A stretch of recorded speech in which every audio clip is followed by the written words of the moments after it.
Welcome to video lecture series on subject surveying. Today's topic is compass surveying. In previous lecture, we see the classification of the surveying and what is a ranging operation.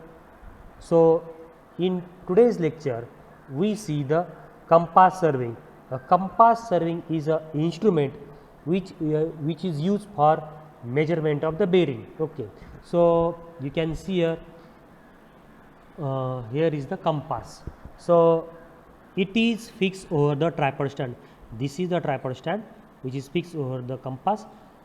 This is a circular box having 8 to 10 centimeter diameter. Over this compass, we can say that a glass is fixed to protect that needle. Below that needles, here you can show north. You can see here, this is the north. You can show here the north and south.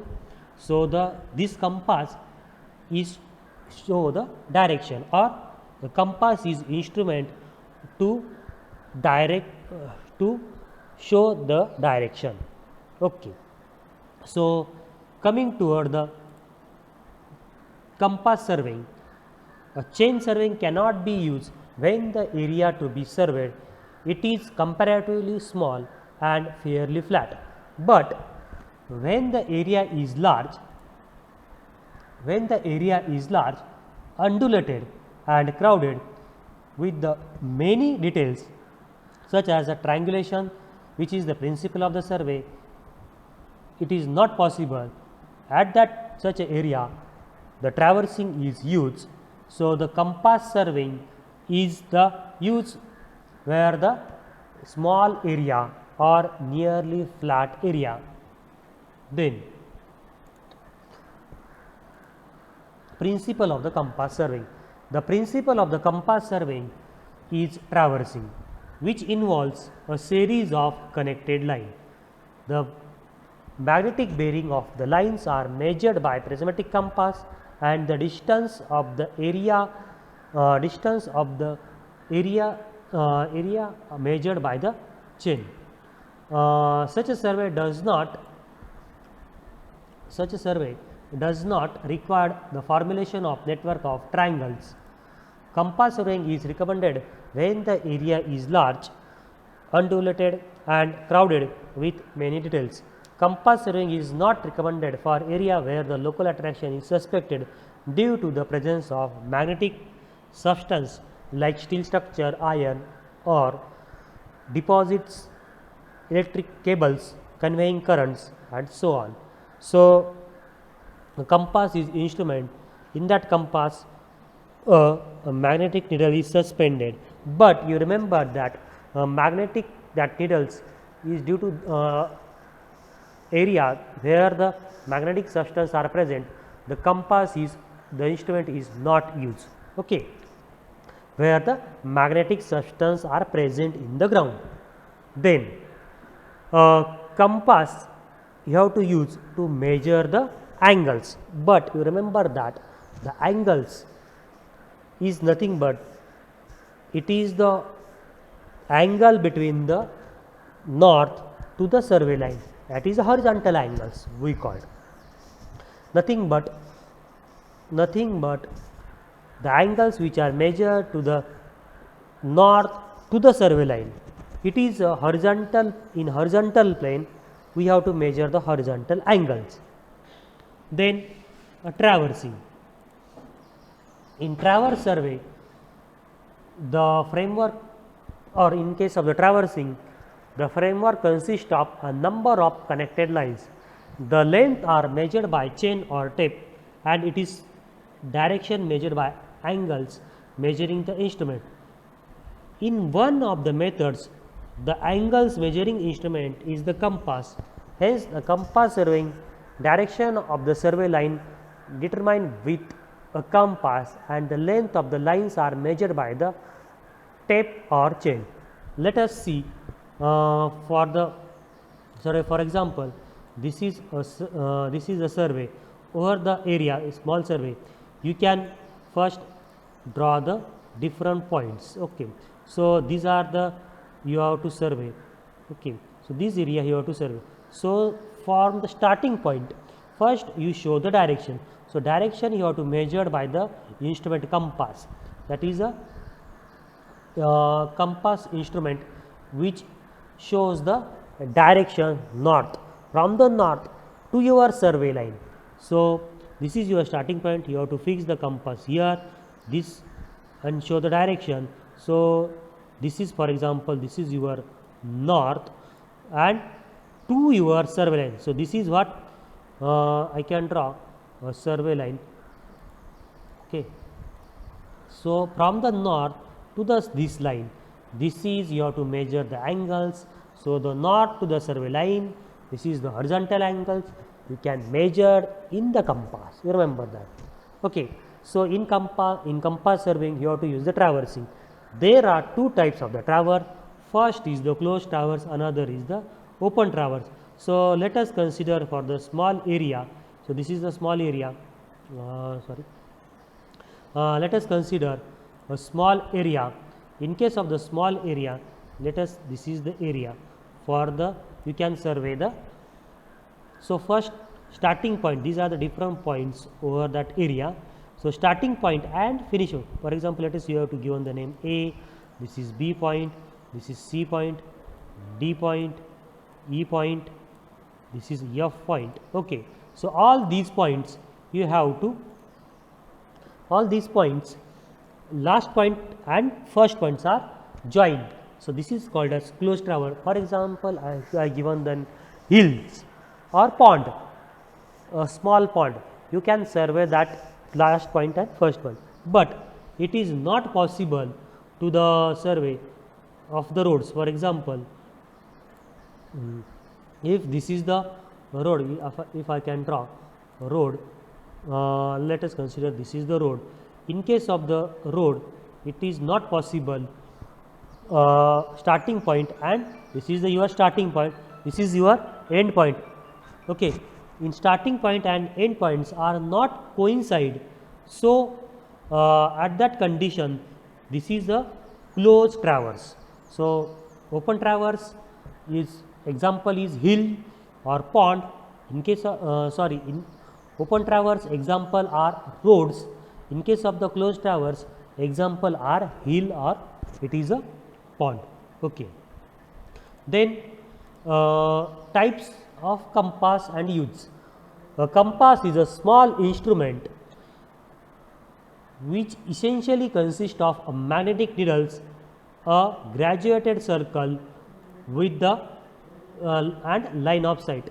The compass cannot measure the angle between the two lines directly, but can measure the angles of a line with a reference to magnetic meridians at that instrument station point.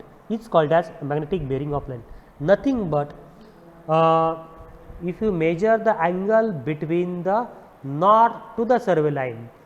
Okay, so it is we have to consider the north is the meridian. So a meridian is nothing but it is the imaginary line passing through the poles. So we have to consider the imaginary line passing through the north pole. That's why from the north to the survey line, it is we call it as a magnetic bearing of a line. So you remember that in case of the prismatic compass, you have to measure the magnetic bearing, or simply we call it as bearing of a line. The angle between the two lines is then calculated by the bearing. There are two types of the prismatic compass and survey compass. So we see in the next lecture what is a prismatic compass and survey compass. So first we see the part of the prismatic compass. So you can see here needle. So best way, this is the your needles. Okay, this is your needle. Sorry, this is your needle. Okay, here is the pivot which is used to support that needles. These needles is freely suspended. It is nothing but it can be move in clockwise or anti-clockwise direction. Okay, this is your object vane. Here is the mirror is attached. Here the that uh, we call as glasses are provided. This triangular portion is called as prism. Okay, braking pin and lifting lever is provided. This is the lifting lever. So lifting lever is provided to when the needles are moving or when the needles are uh, attached in one direction. So it can be for the freely moving. For that purpose, a lifting lever, or we can call it as a lifting that pin is provided. Okay, so these are the different parts of the your prismatic compass. So as we know that cylindrical box, this is the cylindrical box, that is the this is cylindrical box. It is a cylindrical metal box having the diameter 8 to 12 centimeter. It protects the compass and form entire casing or body of the compass. It protects the compass from dust and the rain. Pivot is provided at the center of the compass and support freely suspended magnetic needles over it. So at the bottom in previous slide we can see the pivot to support that magnetic needle. Then lifting pin is provided. So in that portion a lifting pin is provided below the here the lifting lever. So when the lifting pin is provided just below the sight vein, when the sight vein is folded, it press the lifting pin with the help of the lifting lever, then it slip the magnetic needles out of the pivot to prevent the damage to the pivot head. Another braking pin to dam the oscillation of needles before taking a reading to bring it to rest quickly. The lifting spring break the attachment to the inside of the box in contact with the edge of the ring by gently pressing inward brake pin. You remember that braking pin nothing but when the needles are moving, so to stop that oscillation or to start the moving that needles, you have to use that pin. Then magnetic needles. Magnetic needles is the heart of the instrument. These needles measure the angles of a line from magnetic meridian. Needles always remain pointed towards the north and south pole at the two ends of the needles when freely suspended. It means magnetic needles, it is the supported by the pivot, it can be freely moving, which shows the north direction. Okay, so you can see here this is the magnetic needles which show the north direction, opposite direction is the your south. Graduated circle, this is an aluminum graduated ring marked 0 degree to 360 degree to measure all possible bearing of a line. Nothing but from the north to the survey line you can measure the angles, but it is starting from 0 degree to 360 degree. So graduated circle is provided, okay, is an aluminum graduated rings marked with 0 to 360 to measure all the bearings of a line. You remember, prism is used to read the reading. So in previous figures, so this is triangular portion, this triangular portion is used to see this is your object vein.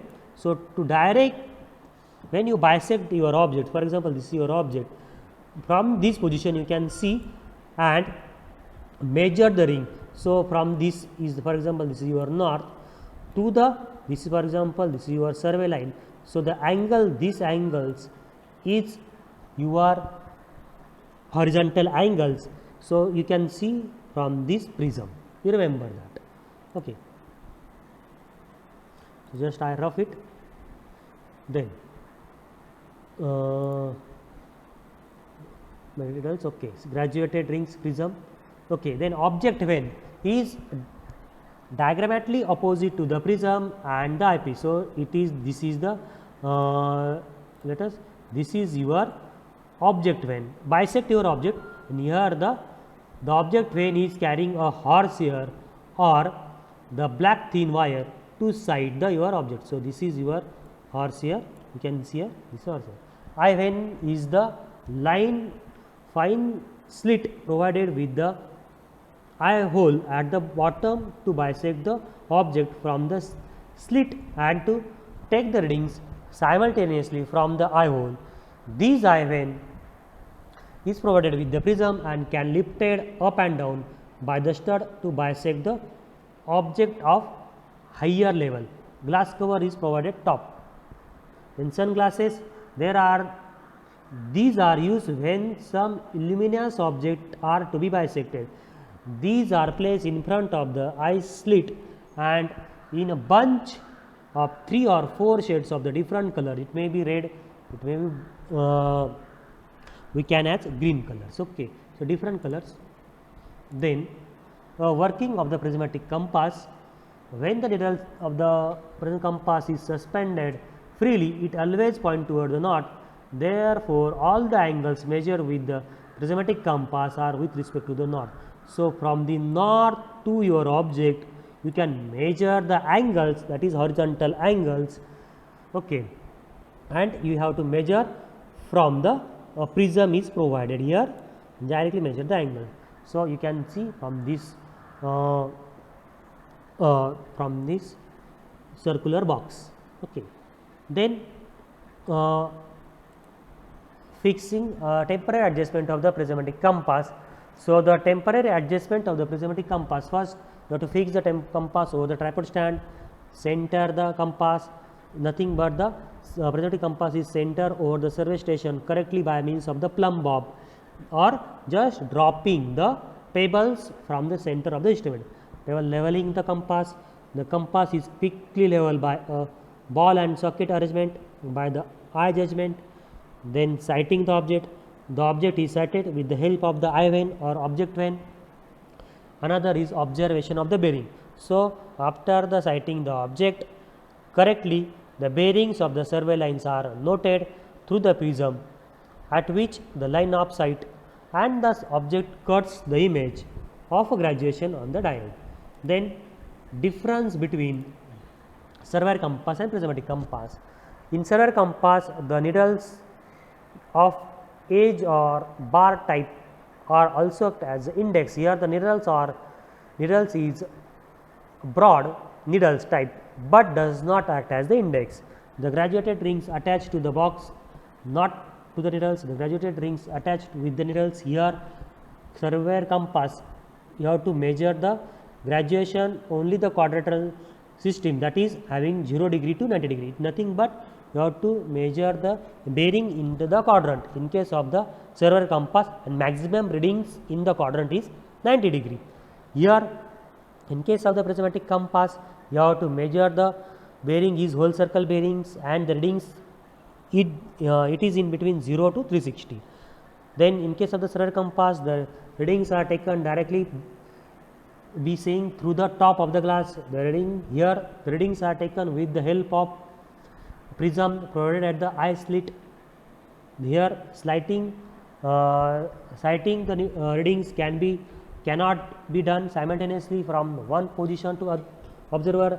Sighting and reading can be done simultaneously from one position to the other observer. The instrument cannot be used without tripod. The instrument can be used without tripods in case of prismatic compass. Then we see the bearings operation in next lecture. So, thank you for watching this video.